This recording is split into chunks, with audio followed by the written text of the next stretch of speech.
আসসালামু আলাইকুম। আশা করছি সবাই ভালো আছেন। আমি আজকে আপনাদের যে ক্লাসটা নিয়ে আলোচনা করব সেটা হলো একটা প্যাসিভ বাক্যকে কিভাবে অতি সহজেই অতি দ্রুত অ্যাক্টিভ করা যায়। অ্যাকচুয়ালি লক্ষ্য করুন, আমরা যে স্পোকেন ইংলিশটা শিখি সেখানে যে বাক্যগুলো ব্যবহার করি সব বাক্যই কিন্তু অ্যাক্টিভ না। অটোমেটিকভাবে আমাদের প্রয়োজনে, কথা বলার প্রয়োজনে কিন্তু প্যাসিভ বাক্যগুলো চলে আসে। স্পিকিং এর সময় কিভাবে প্যাসিভ বাক্যগুলোকে ব্যবহার করতে হয় এটা আমি সহজেই অন্য একটি ভিডিওতে আপনাদের শিখিয়ে দেওয়ার চেষ্টা করবো ইনশাল্লাহ। আজকে শুধু আমি শেখাবো কিভাবে একটা প্যাসিভ বাক্যকে অতি দ্রুত অতি সহজে অ্যাক্টিভ করা হয় বা অ্যাক্টিভ করা যায়। আমার এই ক্লাসটা যারা 6 to ইন্টারমিডিয়েট পর্যন্ত পড়াশোনা করে স্কুল কলেজে, সেই সকল ছেলে মেয়েদের জন্য খুবই ইফেক্টিভ হবে। তারা অতি দ্রুত প্যাসিভ থেকে অ্যাক্টিভ করতে পারবে। আমি আমার শিক্ষকতা জীবনে দেখছি বাচ্চারা অ্যাক্টিভ থেকে প্যাসিভ করতে পারে, অনেকে পারে, কিন্তু প্যাসিভ থেকে অ্যাক্টিভ করার সময় তারা ভুল করে বসে। যদিও এটা তেমন কোনো কঠিন বিষয় না, প্র্যাকটিস কম করার কারণে তারা হয়তো বা ভুল করে ফেলে। তো আমি আশা রাখতে পারি আমার ক্লাসটা, আজকের ক্লাসটা যে সুন্দরভাবে দেখবে, ভালোভাবে ফলো করবে, তার জন্য প্যাসিভ থেকে অ্যাক্টিভ করা আর কখনো কোনোদিন সমস্যা হবে না ইনশাল্লাহ। তাহলে চলুন শুরু করি।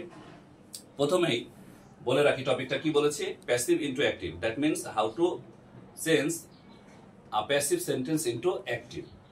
The rules of changing passive sentence into active. Clear? এখানে লক্ষ্য করুন, প্যাসিভ ইনটু অ্যাক্টিভ এটা হলো আমাদের টপিক, ঠিক আছে? রুলস, প্রথমে রুলসটা হলো অবজেক্টকে সাবজেক্ট করতে হবে। প্রথমে অবজেক্টকে সাবজেক্ট করতে হবে, এটা নাম্বার 1। এখন অবজেক্টটা কোথায় পাবেন আপনি প্যাসিভ বাক্যের?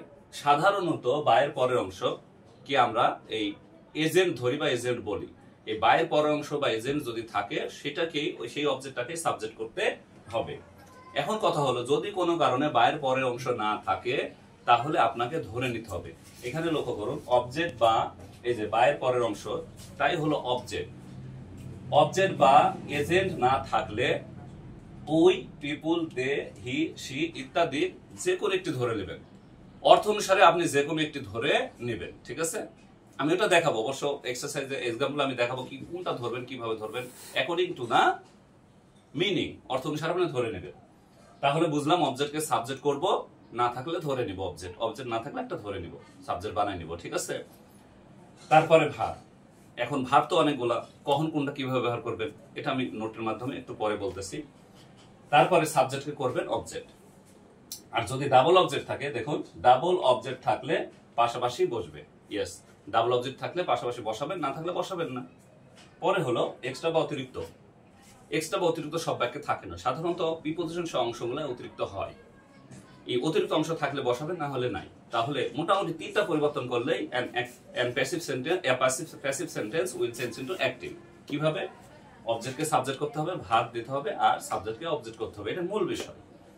এখন কথা হলো যে ভার্বটা আপনি বসাবেন, কোন ভার্বগুলো কিভাবে বসাবেন এটা একটু লক্ষ্য করুন। দেখুন নোট দিয়ে আমি লিখে রাখছি। এই নোটটা যে বুঝতে পারবে, ভালোভাবে বুঝতে পারবে, তার জন্য কি হবে, প্যাসিভ থেকে অ্যাক্টিভ করা খুবই সহজ, খুবই সহজ। দেখুন নোটটা লক্ষ্য করুন। অ্যাক্টিভ প্যাসিভ বাক্যে যদি বি থাকে তাহলে বিটা উঠে গিয়ে আমরা ভার্বের প্রেজেন্ট ফর্ম বা ভিপি লিখবো, ভি অনল যেটা বলি আমরা। বিং উঠে গিয়ে ভার্বের সাথে আইএনজি দেব। দেখুন বিং উঠবে, বি উঠবে, কিন্তু তার সাথে যা থাকবে সেটা কিন্তু উঠবে না। শুধু মনে রাখবেন, বি উঠে দিয়ে মূল ভার্বের প্রেজেন্ট ফর্ম দিবেন, বিং উঠে গিয়ে ভার্ব প্লাস আইএনজি হবে, আর বিন উঠে গিয়ে ভার্বের পাস্ট পার্টিসিপল হবে। বি উঠে গিয়ে ভার্বের প্রেজেন্ট ফর্ম, বিং উঠে গিয়ে ভার্বের সাথে আইএনজি, আর কি এই যে বিন উঠে গিয়ে ভার্বের পাস্ট পার্টিসিপল, ঠিক আছে না? আরেকটি কথা লক্ষ্য করুন, এখানে এমিজার থাকলে ভার্বের প্রেজেন্ট ফর্ম দিবেন, সাবজেক্ট থার্ড পারসন সিঙ্গুলার হলে, দ্যাট ইজ সিঙ্গুলার সাবজেক্ট হলে এসবিএস দিবেন, আর ওয়াজ ওয়ার উঠে গিয়ে ভার্বের পাস্ট হবে। তবে এখানে একটা কথা আপনাকে অবশ্যই মনে রাখতে হবে, যদি বাক্য প্রশ্নবোধক বা নাবোধক হয়, ইন্টারোগেটিভ বা নেগেটিভ হয়, তাহলে কি করতে হবে, এখানে ডু ডাজ অথবা ভার্বের পাস্ট ব্যবহার করতে হবে। কি ব্যবহার করতে হবে? ডু ডাজ অথবা ভার্বের পাস্ট। কখন? আমি বলতে চাচ্ছি, যেটা ক্লিয়ার করি, প্রশ্নবোধক এবং নাবোধক বাক্যের ক্ষেত্রে এখানে ডু ডাজ ব্যবহার করবো আমরা, আর এইটাতে আমরা ব্যবহার করবো হইলো ডিড। আশা করছি বুঝতে পারছেন। তাহলে রুলসটা কিন্তু আমরা মোটামুটি বুঝে নিলাম। সংক্ষেপ, আমরা অবজেক্টকে সাবজেক্ট করব, ভার্ব দিব, ভার্ব ব্যবহারের ক্ষেত্রে এই নোটটা মনে রাখবো, তারপরে সাবজেক্টকে অবজেক্ট বানাবো, ডাবল অবজেক্ট থাকলে পাশাপাশি বসাবো। এটাই হলো মূল rules.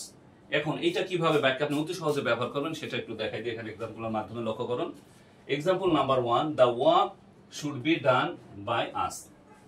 The work should be done by us. বাক্যটি লক্ষ্য করুন, এখানে বাইয়ের পরের অংশ আছে, দ্যাট ইজ এজেন্ট আছে। আমাদের জন্য সহজ কি, এই বাইয়ের পরের অংশ অবজেক্টটাকে আমরা সাবজেক্ট বানাই দিলাম, আসের হলো উই।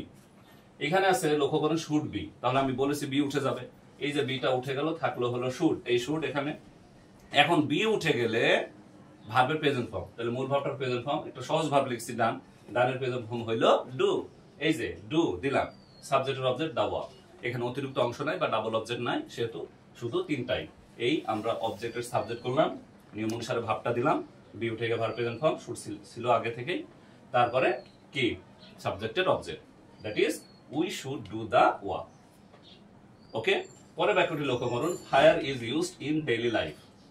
এই যে ইন ডেইলি লাইফ, এটা কিন্তু অতিরিক্ত অংশ, আমি বলেছি প্রিপোজিশন অংশ অতিরিক্ত অংশ, বাইরের পরের অংশ বা এজেন্ট নাই। যখন বুঝবেন বাইরের পরের অংশ না থাকলে বুঝবেন এটার এজেন্ট সচরাচর নাই, আর যখনই নাই তখন আপনাকে অর্থ অনুসারে ধরে নিতে হবে। দেখুন, ফায়ার ইজ ইউজড, আগুন ব্যবহার করে, আগুন সচরাচর কারা ব্যবহার, মানুষ ব্যবহার করে, আমরা ব্যবহার করি, তাহলে আপনি উই বা পিপল যে কোনো একটু ধরে নিতে পারেন।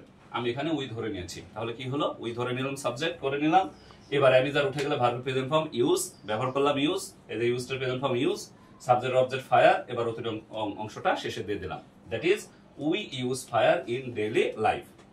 I hope you understand. That is so simple. Be careful. Next, I was given a gift in my birthday. এমন একটি বাক্য এখানে লক্ষ্য করুন, ডাবল অবজেক্টও আছে এবং অতিরিক্ত অংশ আছে। আমি বুঝিয়ে দিচ্ছি, দেখুন এখানে a gift in my birthday, in my birthday এটা হলো অতিরিক্ত অংশ, প্রিপোজিশন অংশ অতিরিক্ত অংশ, সহজে মনে রাখবেন। এখানে কিন্তু বাইরের পরের অংশ বা এজেন্ট নাই।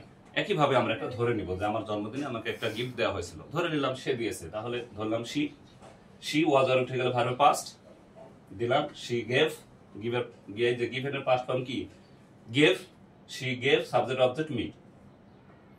এটাই এই তিনটা বিষয় মূল। এখন ডাবল অবজেক্ট আছে, পাশাপাশি বসাই দিলাম এ গিফট, অতিরিক্ত অংশ আছে, সব শেষে বসাই দিলাম।